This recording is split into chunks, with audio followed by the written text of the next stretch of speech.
ഹരി ഓം ശ്രീ ഗുരുഭ്യോ നമഃ. എല്ലാവർക്കും ആത്മജ്യോതിയിലേക്ക് സ്വാഗതം. നമ്മളിന്ന് ഭാഗവതം പ്രഥമ സ്കന്ധത്തിൽ 7-ാമത്തെ അധ്യായത്തിൽ അശ്വത്ഥാമാവിൻ്റെ ചൂടാരത്നഹരണം, അർജുനൻ അശ്വത്ഥാമാവിൻ്റെ ചൂടാരത്നത്തെ എടുത്ത കഥയാണ് പറയുന്നത്. അശ്വത്ഥാമാവിൻ്റെ കഥയാണ്. നമ്മൾക്കും അറിയാം, മഹാഭാരത യുദ്ധം നടന്നു. മഹാഭാരതം രചിച്ചിരിക്കുന്നതും വ്യാസമഹർഷിയാണ്. കൗരവരും പാണ്ഡവരും തമ്മിൽ അനേകം അക്ഷൗഹിണികളോടുകൂടി പടകളോടുകൂടി ഏറ്റുമുട്ടി. രണ്ട് ഭാഗത്തെയും ഏകദേശം 3/4 ഭാഗത്തോളം എന്നല്ല 90% കൂടുതൽ ആളുകളും മരിച്ചിരുന്നു. വീരസ്വർഗം പ്രാപിച്ചു. അതിലെ യുദ്ധം ചെയ്ത സൈനികരും എല്ലാവരും, യുദ്ധം ചെയ്തവരെല്ലാം. അപ്പോൾ ദുര്യോധനൻ പടക്കളത്തിൽ കിടക്കുകയാണ്, തുടയിൽ തകർന്നിട്ട്. ആരുമായിട്ടാണ് യുദ്ധമുണ്ടായത്? ഭീമനും ദുര്യോധനനും തമ്മിൽ ഗദായുദ്ധമാണ് നടന്നത്. തുടയിൽ തകർന്ന് കിടക്കുകയാണ്. മരണാസന്നനായി ദുര്യോധനൻ യുദ്ധഭൂമിയിൽ കിടക്കുകയാണ്. അതൊരു വല്ലാത്ത കാഴ്ചയാണ്. ഏവരുടെയും ഹൃദയം അലിയിക്കുന്നൊരു കാഴ്ചയാണ്. അപ്പോൾ അശ്വത്ഥാമാവും കൃപാചാര്യരും കൃതവർമാവും കൂടി അവിടെ വന്നു. രാത്രിയിൽ ദുര്യോധനെ കണ്ടു. അദ്ദേഹം ഇവരെ കണ്ടപ്പോൾ അദ്ദേഹത്തിനും വളരെ ദുഃഖമായി. അശ്വത്ഥാമാവ് പറഞ്ഞു, ഇതെനിക്ക് സഹിക്കാവുന്നതല്ല, ഞാനിതിന് പകരം ചോദിച്ചിരിക്കും. അപ്പം ദുര്യോധനൻ പറഞ്ഞു, എന്നെ ചതിയിലൂടെയാണ് കീഴ്പ്പെടുത്തിയത്, അശ്വത്ഥാമാവ് ഇതിന് പകരം ചോദിക്കുമെന്ന് പറഞ്ഞപ്പോൾ ഇവർ 4 പേരും കൂടി 4 പേരിൽ അശ്വത്ഥാമാവിനെ സൈനികനായിട്ട്, സേനാനായകനായിട്ട് വാഴിച്ചു. അശ്വത്ഥാമാവ് അന്ന് രാത്രി തന്നെ പകരം ചോദിക്കണമെന്നുള്ള വാശിയോടുകൂടിയിരുന്നു. അപ്പോൾ മറ്റുള്ളവർ, കൃപാചാര്യരും എല്ലാവരും പറഞ്ഞു, രാത്രിയിൽ ഉറങ്ങിക്കിടക്കുന്നവരെ കൊല്ലുക എന്നുള്ളത് അധർമ്മമാണ്, അങ്ങനെ ചെയ്യരുത് എന്ന് സൂചിപ്പിച്ചു. അപ്പോൾ അശ്വത്ഥാമാവിന് അത് സമ്മതമായില്ല. എനിക്ക് നിദ്രയുണ്ടാവില്ല, കാര്യം എൻ്റെ മനസ്സ് വളരെയധികം അശാന്തമാണ്. കാര്യം എന്താണെന്ന് വെച്ചാൽ, അദ്ദേഹത്തിൻ്റെ പിതാവാണ് ദ്രോണാചാര്യർ. അദ്ദേഹവും മഹാഭാരത യുദ്ധത്തിൽ പങ്കെടുത്തിരുന്നു, കുരുക്ഷേത്ര യുദ്ധത്തിൽ പങ്കെടുത്തിരുന്നു. ദ്രോണാചാര്യർ പാണ്ഡവരുടെയും കൗരവരുടെയും ഗുരുവായിരുന്നു. ദ്രോണാചാര്യരോട് യുദ്ധത്തിനിടയിൽ വച്ചിട്ട് അശ്വത്ഥാമ ഹത എന്നൊരു വാക്യം കേട്ടു. അപ്പോൾ അത് ശരിയാണോ എന്നറിയാനായിട്ട് അത് പറഞ്ഞു യുധിഷ്ഠിരനോട് ചോദിച്ചു. കാര്യം യുധിഷ്ഠിരൻ ധർമ്മപുത്രരാണ്, അദ്ദേഹം അസത്യം പറയില്ല.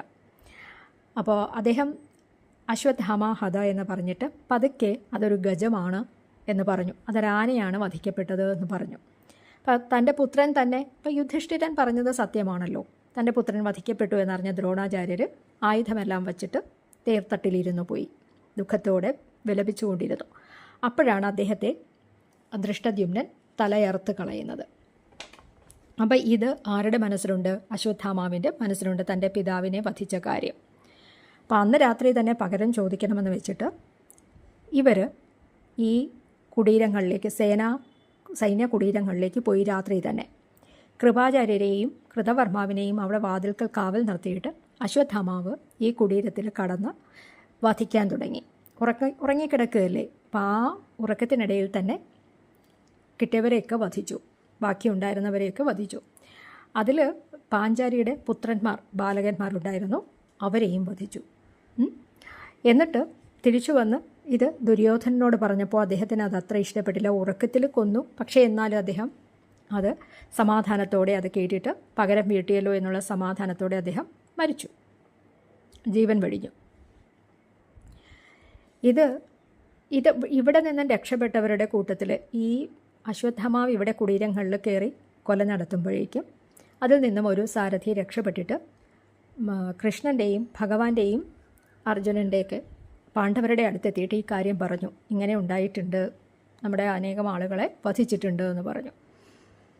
അത് കേട്ടിട്ട് ദ്രൗപദി വാവിട്ട് നിലവിളിക്കാൻ തുടങ്ങി, തൻ്റെ പുത്രന്മാരെയല്ലേ വധിച്ചിരിക്കുന്നത്, അപ്പോൾ ഇതിന് പകരം ചോദിക്കണം എന്ന് അർജുനനും പാണ്ഡവരും ശ്രീകൃഷ്ണ ഭഗവാനും തീർച്ചപ്പെടുത്തി. അവർ തേരിലേറി പുറപ്പെട്ടു. അപ്പോൾ അശ്വത്ഥാമാവിനറിയാം ഇത് പുറകിന് പാഞ്ഞു വരുന്നത് അർജുനനും ശ്രീകൃഷ്ണ ഭഗവാനുമാണെന്നുള്ളത് അശ്വത്ഥാമാവിനറിയാം. തൻ്റെ ജീവനം കൊണ്ടേ അത് പോകുള്ളൂ എന്നുള്ളതും അറിയാം. അപ്പോൾ അന്നേരം എന്ത് ചെയ്തു എന്നറിയാമോ? അദ്ദേഹം രുദ്രനെ ഭയന്ന ബ്രഹ്മാവിനെ, ശിവനെ പേടിച്ച് പണ്ട് ബ്രഹ്മാവ് പലായനം ചെയ്ത പോലെ പലായനം ചെയ്തു. അപ്പം ക്ഷീണിച്ച കുതിരകളോട് കൂടിയവനും ആ അശരണനുമായ അശ്വത്ഥാമാവ് ആത്മരക്ഷാർത്ഥം, തന്നെ രക്ഷിക്കണമല്ലേ, അവനവനെ ജീവൻ പോകുമെന്നറിയുമ്പോൾ രക്ഷിക്കാനായിട്ട് ബ്രഹ്മശിരസ്, ബ്രഹ്മാസ്ത്രം പ്രയോഗിക്കുവാൻ തീരുമാനിച്ചു. അദ്ദേഹം ജലം സ്പർശിച്ച് ധ്യാനത്തോടുകൂടി ബ്രഹ്മാസ്ത്രം തൊടുത്തുവിട്ടു. അശ്വത്ഥാമാവിന് ഈ അസ്ത്രം പ്രയോഗിക്കാനല്ലാതെ ഉപസംഹരിക്കുവാൻ അറിയില്ല. അപ്പോൾ ഈ ബ്രഹ്മാസ്ത്രത്തിൽ നിന്ന് മഹത്തായ തേജസ്, പ്രചണ്ഡമായ തേജസ് കണ്ടിട്ട് അർജുനൻ കൃഷ്ണനോട് പറഞ്ഞു, അല്ലയോ ഭക്തർക്കെല്ലാം അഭയം നൽകുന്ന ഭഗവാനെ, അങ്ങ് മാത്രമാണ് മുക്തിപ്രദനായിട്ടുള്ളത്, അങ്ങ് ജഗതീശ്വരനാണ്. പക്ഷേ ഇത് ഒരു തേജസ് എല്ലായിടത്തും വ്യാപിക്കുന്നുണ്ട്. ഇതിൻ്റെ ഉറവിടം എവിടെ നിന്നാണെന്നോ ആരിൽ നിന്നാണെന്നോ അറിയില്ല. അപ്പം ഭഗവാന് എല്ലാ കാര്യങ്ങളും അറിയാമല്ലോ. ഭഗവാൻ അപ്പം തന്നെ പറഞ്ഞു, ഇത് അശ്വത്ഥമാവ് പ്രാണരക്ഷാർത്ഥം പ്രയോഗിച്ച ബ്രഹ്മാസ്ത്രമാണ്. പക്ഷേ ഇത് ഉപസംഹരിക്കാനായിട്ട് ദ്രോണപുത്രർക്ക് അറിഞ്ഞുകൂടാ. ഇതിനെ തടയാനായിട്ട് വേറൊരു അസ്ത്രമില്ല. അതുകൊണ്ട് ബ്രഹ്മാസ്ത്രം കൊണ്ട് തന്നെ നീ ഇതിനെ തടയാൻ പറഞ്ഞു. അപ്പം ഭഗവാന്റെ വാക്കുകൾ കേട്ടിട്ട് പരന്തപനായ മറ്റ് ശത്രുക്കളെ തപിപ്പിക്കുന്നവനായ അർജുനൻ ഭഗവാനെ പ്രദക്ഷിണം ചെയ്തിട്ട് ബ്രഹ്മാസ്ത്രത്തിൽ ജലം സ്പർശിച്ച് അശ്വത്ഥമാവ് അയച്ച ആ ബ്രഹ്മാസ്ത്രത്തിൽ നേരെ അയച്ചു. രണ്ടിൻ്റെയും തേജസ് പരസ്പരം കൂട്ടിമുട്ടി എൻ്റെ ആകാശവും ഭൂമിയും മറച്ച് അഗ്നിയും സൂര്യനും ഒന്നിച്ച പോലെ കാണപ്പെട്ടു. അപ്പോൾ 3 ലോകങ്ങളെയും ദഹിപ്പിക്കാൻ പോകുന്ന ആ ബ്രഹ്മാസ്ത്രത്തെ കണ്ടിട്ട് ഇത് പ്രളയാഗ്നി തന്നെയാണെന്ന് ലോകജനത കരുതി. അപ്പോൾ ഈ പ്രജകളെല്ലാം നശിക്കും, ലോകങ്ങളെല്ലാം നശിക്കും. അപ്പോൾ അർജുനൻ എന്ത് ചെയ്തു? അർജുനൻ 2 അസ്ത്രങ്ങളെയും ഉപസംഹരിച്ചു ഭഗവാന്റെ ഉപദേശമനുസരിച്ചിട്ട്. അനന്തരം പിന്നീട് എന്ത് ചെയ്തു? അർജുനൻ ക്രൂരനായ അശ്വത്ഥമാവിനെ കയർ കൊണ്ട് പശുവിനെ എന്ന പോലെ ബന്ധിച്ചു. പിന്നെ അവനെയും കൊണ്ട് എവിടേക്ക് പോയി? ശിബിരത്തിലേക്ക് തന്നെ പോയി. അർജുന, ഭഗവാൻ പറയുകയാണ്, അർജുന, നിരപരാധികളും ഉറങ്ങിക്കിടക്കുന്നവരുമായ ആ ചെറിയ ബാലകന്മാരെ കൊന്ന ഈ ബ്രാഹ്മണ അധമനെ, അശ്വത്ഥമാവ് ബ്രാഹ്മണ അധമനാണ്, ഇപ്പം എത്രയും പെട്ടെന്ന് വധിച്ചു കളയൂ, ഇവൻ ഒരു ദയയും അർഹിക്കുന്നില്ല എന്ന് പറയുന്നുണ്ട്. അപ്പം നീ അർജുനോട് പറയുകയാണ്, അർജുന, നീ പാഞ്ചാലിയോട് നിൻ്റെ പുത്രരെ വധിച്ചവൻ്റെ ശിരസ് ഞാനിവിടെ കൊണ്ടുവരുമെന്ന് പ്രതിജ്ഞ ചെയ്തില്ലേ? അതുകൊണ്ട് ഇവനെ യാതൊരു മടിയും കൂടാതെ കൊന്നുകളയാൻ പറയുകയാണ്. അപ്പോൾ അർജുനൻ്റെ ധർമ്മബുദ്ധി എത്രത്തോളം ഉണ്ടെന്ന് പരീക്ഷിക്കുന്നതിനായിട്ടാണ് ഭഗവാൻ അങ്ങനെ പറഞ്ഞത്. പക്ഷേ അശ്വത്ഥമാവ് ഗുരുപുത്രനാണെന്ന കാരണം കൊണ്ട് അർജുനൻ അദ്ദേഹത്തെ വധിച്ചില്ല. ഇവർ അശ്വത്ഥമാവിനെ ആ പുത്ര ദുഃഖവിരഹം കൊണ്ട് കരയുന്ന പാഞ്ചാലിയുടെ മുമ്പിൽ കൊണ്ടു നിർത്തി. ആ സ്വന്തം കർമ്മത്തിൻ്റെ നീചത്വം കൊണ്ട് തലകുനിച്ച് നിൽക്കുന്ന അശ്വത്ഥമാവിനെ തൻ്റെ പുത്രരെ വധിച്ച് തന്നോട് അപരാധം ചെയ്തിരിക്കുന്നവനാണെങ്കിലും പാഞ്ചാലി ബഹുമാനത്തോടുകൂടി നമസ്കരിച്ചു. എന്നിട്ട് ദ്രൗപദി അശ്വത്ഥമാവിനെ ആ കയറുകൊണ്ട് കെട്ടിയിരിക്കുന്നത് കണ്ട്, ബന്ധിച്ചിരിക്കുന്നത് കണ്ട് സഹിക്കാൻ വയ്യാതെ അർജുനനോട് പറഞ്ഞു, ഈ ഗുരുതുല്യനെ മോചിപ്പിച്ചാലും ഗുരുപുത്രനാണ്. അത്യന്ത നിഗൂഢമായ ധനുർവേദം അവിടുത്തെ പഠിപ്പിച്ച ദ്രോണാചാര്യർ തന്നെയാണ് പുത്രരൂപത്തിൽ ഇവിടെ നിൽക്കുന്നത്.